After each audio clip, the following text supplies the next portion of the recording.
Blog Talk Radio.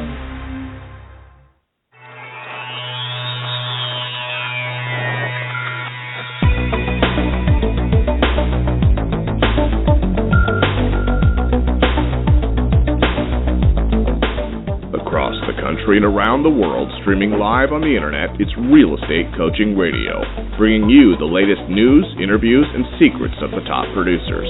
Hosted by award-winning real estate coaches, Tim and Julie Harris.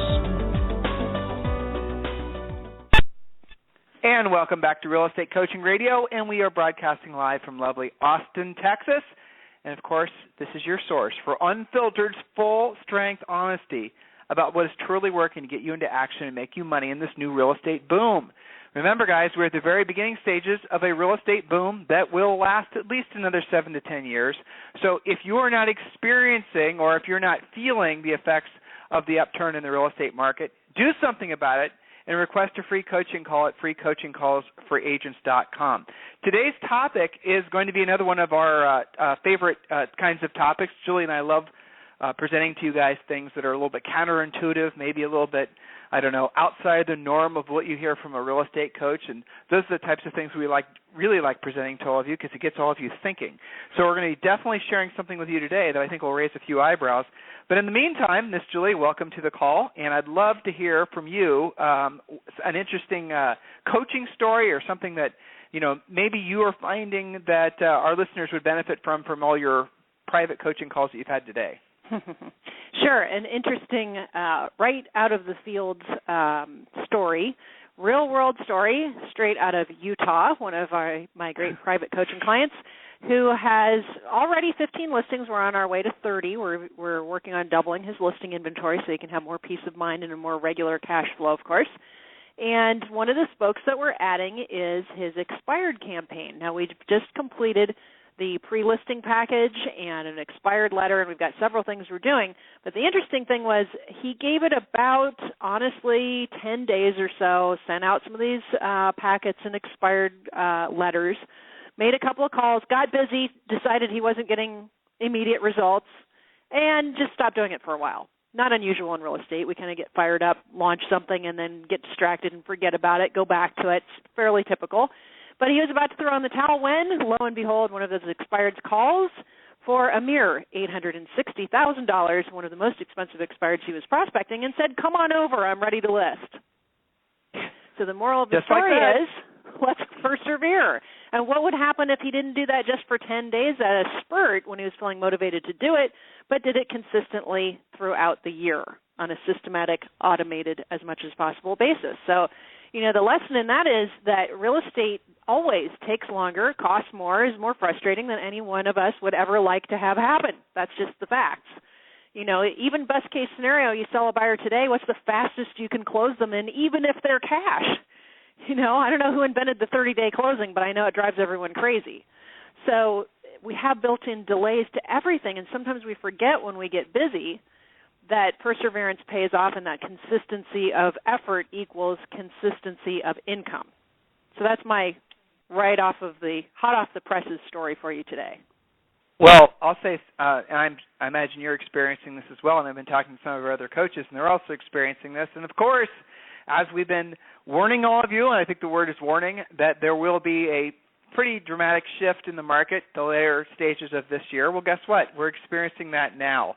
How do you know for sure? Look in your MLS. You're going to see that the days in the market are extending. You're going to see a lot of overpriced listings. You're going to see a lot of agents running around your office like chickens, their heads cut off, not knowing what to do. Bottom line, guys, is we are definitely in another market adjustment that's going to start favoring buyers, and I'm not saying the pendulum's going to swing all the way back towards buyers. But what I am saying, and all of you are experiencing this, is probably a pretty noticeable increase in the inventory. So a lot of you, especially our private clients, you have your listing inventory. A lot of you have built up, a few dozen listings, depending on what your overall financial goal was. Well, you better be paying really close attention to the fact the market is starting to shift, and you better be very, very aggressive with price adjustments. Very, very aggressive with letting the sellers know the direction the market's headed. Don't wait for the market to really slow down to basically wake up one day and find that all of your listings are overpriced. You want to be the one that's not necessarily, the canary in the coal mine, because, the canary doesn't end up living. You want to be the guy that basically is able to show the sellers that, listen, here's a couple listings that have sold ahead of us. They sold because of price. We need to adjust the price, opposed to being the last guy that figures it out. Because what this is going to lead to is a huge increase in expired listings, and it's going to happen in August, September, right around there. You're going to start seeing a lot more expired listings, and of course, expired listings should be all of your one of your favorite sources of new business. Because frankly, expired listings, what do we know about them? They are willing to list a house, they're willing to pay a commission, and after they've been through the first agent, we also know that they're probably going to be more realistic with price because of the fact the market's already beat them up over price for you. Expired listings, and here's another little something that, if you guys have never really chased expireds or haven't had an opportunity to until later this year, oftentimes you can go out and list an expired listing. Price it right. Put new MLS, put new pictures in the MLS, a new description. If your MLS allows it, you'll have a new MLS number, and then you will have that listing sell in a week or two just because it looks new. Because remember how your MLS works is that a lot of folks will only do searches for the newest listings. They won't search for older listings. So all your best buyers, and that's the reason ultimately a lot of your activity always happens when you put a new listing for sale, because all the best ready to rock and roll buyers are jumping on everything that pops up, and they're looking at everything that's new. And if a house sits for a week, a month, 2 months, 6 months, those buyers don't even want to see it because they're assuming that there was something wrong with it other than maybe it not having been priced correctly to begin with. There's a lot of price change scripts that we give you guys as part of the coaching program. I'm just thinking as I was just talking to you guys, all the things that were popping into my mind.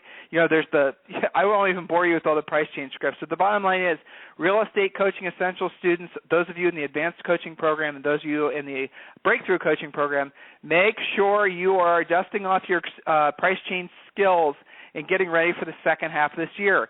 All kinds of opportunity. Personally, I love a market like this.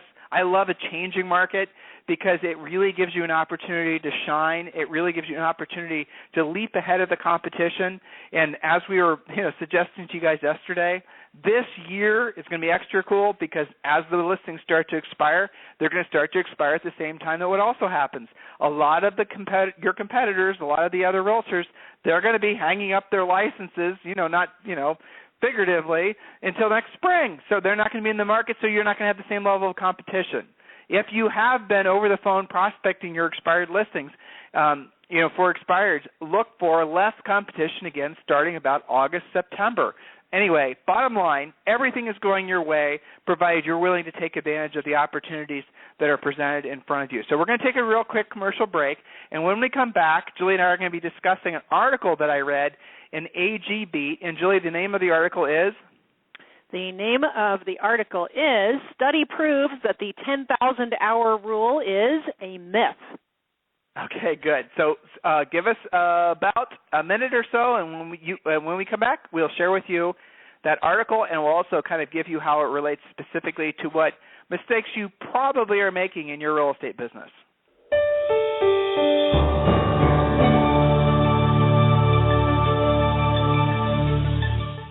According to the National Association of Realtors, only 10% of agents complete an amazing 90% of all transactions because they have a coach.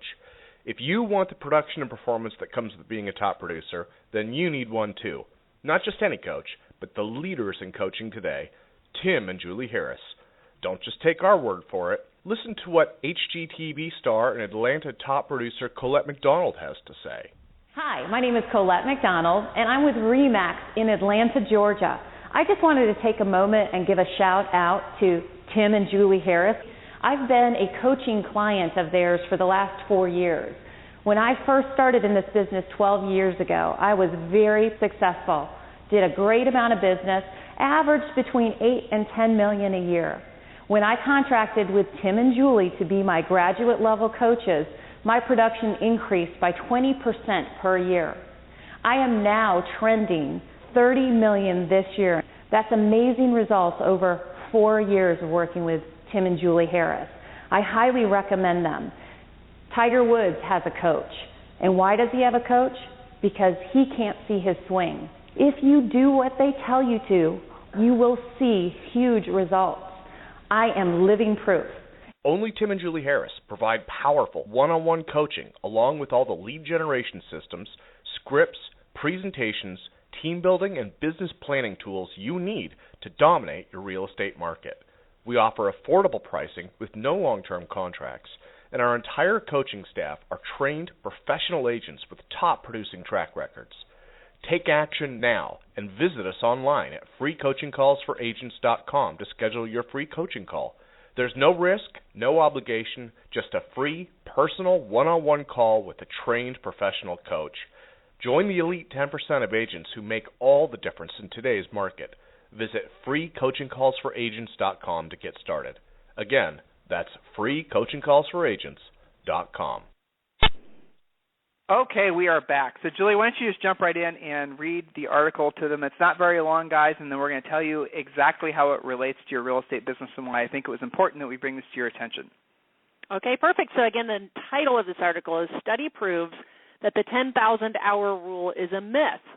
What is the 10,000-hour rule? Well, Swedish psychologist Anders Ericsson coined the thing that we have many times quoted, that it takes 10,000 hours to do something, to become an expert or to become a specialist at something. We hear that a lot. That came from Anders Ericsson, the 10,000-hour rule. It states that practicing a task for 10,000 hours creates expertise in that task. So if you play guitar for 10,000 hours, then you'll have some expertise. You play soccer for 10,000 hours, you'll have soccer expertise. If you blog for 10,000 hours, you get the idea, et cetera, et cetera. It makes sense because hard work is the number one ingredient of success. However, this new study says that this might be a little bit of a myth. Sure, practice helps, but it doesn't make perfect. A new study by Princeton University published in the Journal of the Association for Psychological Science indicates that practice only accounts for 12% of performance. Just 12%. That's crazy.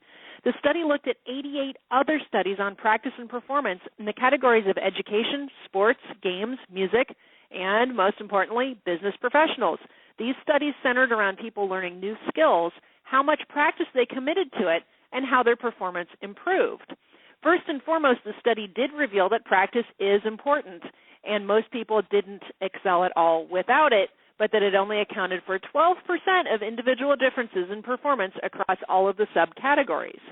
So, for example, sports, it made an 18% difference. In education, 4%.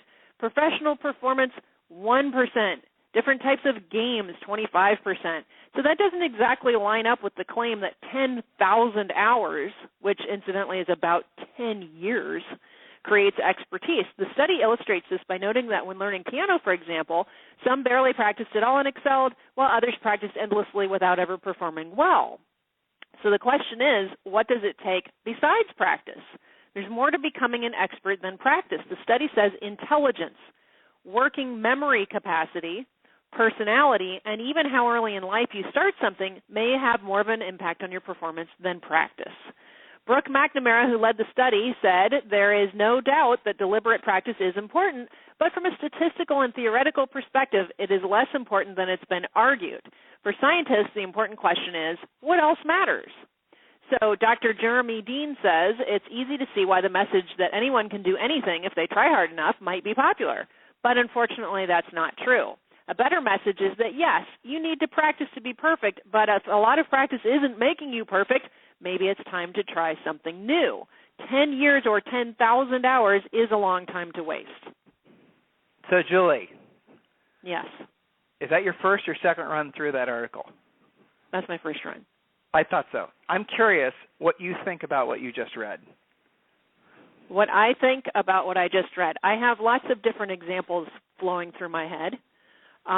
With regards to real estate, I think of agents that try using a script over and over and over, never get a listing appointment out of it, and think that there's something wrong with them. After all, they put lots of hours and lots of calls into it. And that's the exact reason I thought this would be a great article to share with our listeners, because that's exactly what I thought too. Yeah, that's the bottom line. And, you know, the other thing I thought, Julie, the first time I read that, and guys, by the way, AG Beat is a great website for you guys to check out. AG, Apple, Good, Beat, you know, as in beatthedrum.com. Check them out.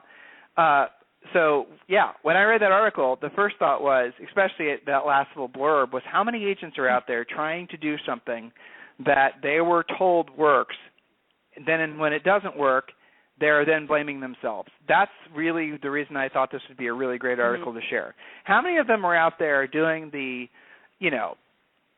I'll tell you, different thoughts. Specifically, how many are out there believing they should build a team, thinking that somehow that's what they have to be successful? But that's the solution. And that's the solution, right. How many of you guys actually have entered into this real estate business or are in this real estate business now and you've been for a while where you're feeling like almost a failure because you don't have a big staff? I'm going to give you guys a little secret here. Number one listing agent, as far as I know, in the United States, New York City, sold $414 million in listings in 2013. Think about that number for a second. Do the math on that. It's kind of a fun thought. One assistant. He has one assistant. He does not have a team. If I were to have, asked you that question, how many assistants is somebody who's going to sell $414 million to single-family homes, not some big development, but one seller after another, you all would have said, because you've been trained to think this, 20, 30 assistants. Nope, one assistant. Okay, it's an interesting thought, isn't it? But how many of you are wasting time right now and money buying buyer leads for your buyer's agents, wondering where the heck is the goose? Where is the profit that I was promised? How is, am I getting closer to being a millionaire? No, you're getting further away from it because, frankly, guys, the whole team model it never really did work. You got to be really clear in your head. The reasons the team model was originally developed was because books like The E-Myth and these other types of books came out telling everyone that, well, you're too good to do the actual work. You have to go and delegate everything so you can pick lint out of your belly button all day. Of course, I'm being sarcastic, but at the end of the day, that's how a lot of agents have translated it. Back in the 80s when the team model became really popular, it was because a lot of agents, 80s and 90s, a lot of agents were older and they were willing to forgo profit in order to basically have more time for golf and whatever heck else they wanted to do. Made sense, right? But now when you guys are building your teams, no one tells you that you have to forgo profit. And that's unfortunately what happens. A lot of times you guys build these businesses, you add these staff members, you go through all the hassle of training, finding, firing, hiring, all the endless hours of having to build this team, only to have them quit, only to have them turn out not to be who you thought they were, only to have spent all of your waking hours trying to build this team, realizing, oh my God, there's something wrong with me. I must be a bad manager. I must be a bad boss. I must be a bad fill in the blank. No, the fact is, guys, is you're just trying to do something to accomplish a specific goal that's never going to get you there. The fact is that teams, if your goal is to build profit, do not work. They just don't. Couple assistants? Absolutely. $414 million in sold listings, one assistant. Keep that in mind. The second thought, and the second reason I wanted to share this article with you, is how many of you guys are with coaching programs, been exposed to coaching programs, been told that unless you read a script in an exact certain way, Julie touched on this, unless you basically do things in an exact certain way, you are not doing it correctly, and, of course, you're a failure. I mean, how many of you have basically been told that real estate only works if you read scripts, if you make, potentially illegal coaching or prospecting calls? So you've gone through the process of trying to be an over-the-phone prospector. You've done everything right. You maybe even beat your own personal goals, but still, guess what? You're still struggling. So you start to blame yourself. Wrong. The system doesn't work. We've told you guys about this countless times. Cell phones, do not call lists, a lot of other reasons have made over-the-phone prospecting, if that is what you think you're going to, build your business long-term on as your only spoke, it doesn't work anymore. The next one that comes to mind, centers of influence and past clients. So many of you are still trying to build your business based on only centers of influence and past clients. Julie, why doesn't that work? Well, why would you do only anything in real estate? Of course it doesn't work. How many doctors do you know who only treat sore throats? That's it. Sore throats or nothing. Hit the road. Okay? It just doesn't make any sense. That's like saying, oh, I'm sorry, if you're a first-time buyer that I've never talked to before, I can't help you. I'm sorry, if you're a luxury golf course community person who isn't part of my past client center of influence, good luck, bye. I don't need your business. It just doesn't make any sense. Yes, it's a viable spoke, but on its own, are you really ever going to do enough business? Probably not. No, but it doesn't work anymore. Why? Because people don't communicate the way they used to. They use social networking. They use, they're finding who they want to do business with in unconventional ways. Unconventional in the sense that if you're basically thinking that forget-me-not seeds and, pumpkins in November are going to make it so that they'll do business with you, and you're surprised when they list the house with somebody else, and you then blame yourself. Well, maybe my pumpkin pie sucked. Maybe my forget-me-not seeds didn't bloom. No, guys, it's because the system doesn't work. Yeah. It may have worked 20 or 30 years ago, but it doesn't work now. And doing it 10,000 more times isn't going to make it any better. Well, what's especially frustrating to me, Julie, to be honest with you, is when we do these free coaching calls with these guys, and we get them on the phone, and they don't always come out right out and say, well, I've tried this coaching program, and I've done this, I've done that. But, you can hear the defeat in their voice. Mm-hmm. They actually sound like the world's been handing them their butt for a long time. And you ask them what they've been doing, and then they start telling you all the things they've been doing. And you know what? I feel sorry for them because they actually believe, because some of these other things that may have worked in the past and may still work at a marginal level, they believe that because they didn't have the promised success. Here's the classic one, guys, the one that a lot of you are doing now, buying buyer leads from Zillow, Trulia, and Realtor.com. Hey, guess what? We warned you, about a year ago, that the buying of the buyer leads business model was not sustainable because it was going to be oversaturated, because the only way for Zillow and Trulia, Realtor.com, and all these other companies to grow was to make the quality of the leads suck. In other words, they have to then parse up the leads so they're selling them to more agents. And the other trend that was really obviously changing was the people going to the websites. They weren't just going to Zillow. They were going to that site. They were going to Trulia. They were going to local agent sites. They were going to broker sites. And they were filling out forms everywhere, not just on one website. So you're paying for a lead that, 5 other people are also paying for. Again, oversaturated. Of course, buying buyer leads wasn't sustainable. It's what we told you would happen, and it's already happening. But some of you are spending thousands of dollars on buying buyer leads, and you're feeling defeated yourself because it's not working for you. It's not working for you, guys, because it doesn't work. So the bottom line is, and this is really what I want to kind of, exclamation mark to the end of this call, is when the going gets tough, the smart, how many of you just in your head said the smart get going? That's not the right answer. When the going gets tough, the smart leave. When the going gets tough, the smart leave. When the going gets tough, the smart leave. When you find yourself constantly feeling the winds at your face, where it feels like it's an endless battle, and you're going too slow to accomplish your goals, or even worse, you're falling backwards, stop doing it. Stop trying. It doesn't work for you, or it doesn't work for anybody. It's just never worked.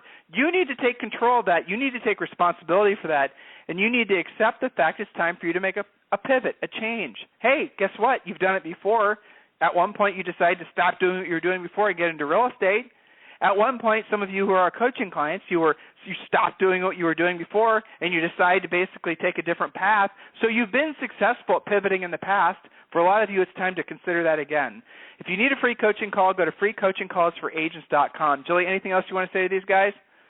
No, I think the answer is to not stop doing real estate. Some of you guys jump right to that conclusion. I had a call this morning with one of my clients that had a series of sideways deals, abusive clients, that kind of thing. Normal and she's stuff. Just getting, normal stuff. I mean, it's worse, I think, for her because she's just getting back into it. So she doesn't have a lot of lead sources set up, and she's kind of working off of the crumbs of other agents. So the answer, she was feeling really defeated. The answer isn't to just throw in the towel. Oh, I guess real estate isn't for me. I gave it all I've got. Shoot me up, spit me out. No, it's to change how you're going about it, how you're thinking about it. What is your attack plan? Are you actually doing things in real estate on purpose, or is real estate doing things to you on purpose, right? So there's a difference. It's not that you've got to just, throw your hands up in despair. But maybe it's time for you to come to terms with what's working and what's not working, get rid of what's not working, do more of what is working. That just makes sense. That's it. So I think in real estate, a lot of agents are quick to judge, quick to come up with assumptions, and, there's a lot of emotional reaction that happens when we get them thinking this way. That's not profitable. What's profitable is deciding what you're going to do about it. There's an old saying that says, when you pray, move your feet. So you've got to take action. And maybe taking action in a different direction than how you've been banging your head into the wall in the past. That's it. No better way. When the going gets tough, the smart leave, guys. Take action. Exactly. Request a free coaching call. get the direction that you need to make the next 6 months the best 6 months of your real estate career. We'll talk with you on the radio tomorrow. This program has been a presentation by Tim and Julie Harris, Real Estate Coaching. For more information on our real estate coaching and training programs, visit our website at timandjulieharris.com. Remember to tune in weekdays at noon for upcoming shows, and until next time, thank you for listening to Real Estate Coaching Radio with Tim and Julie Harris.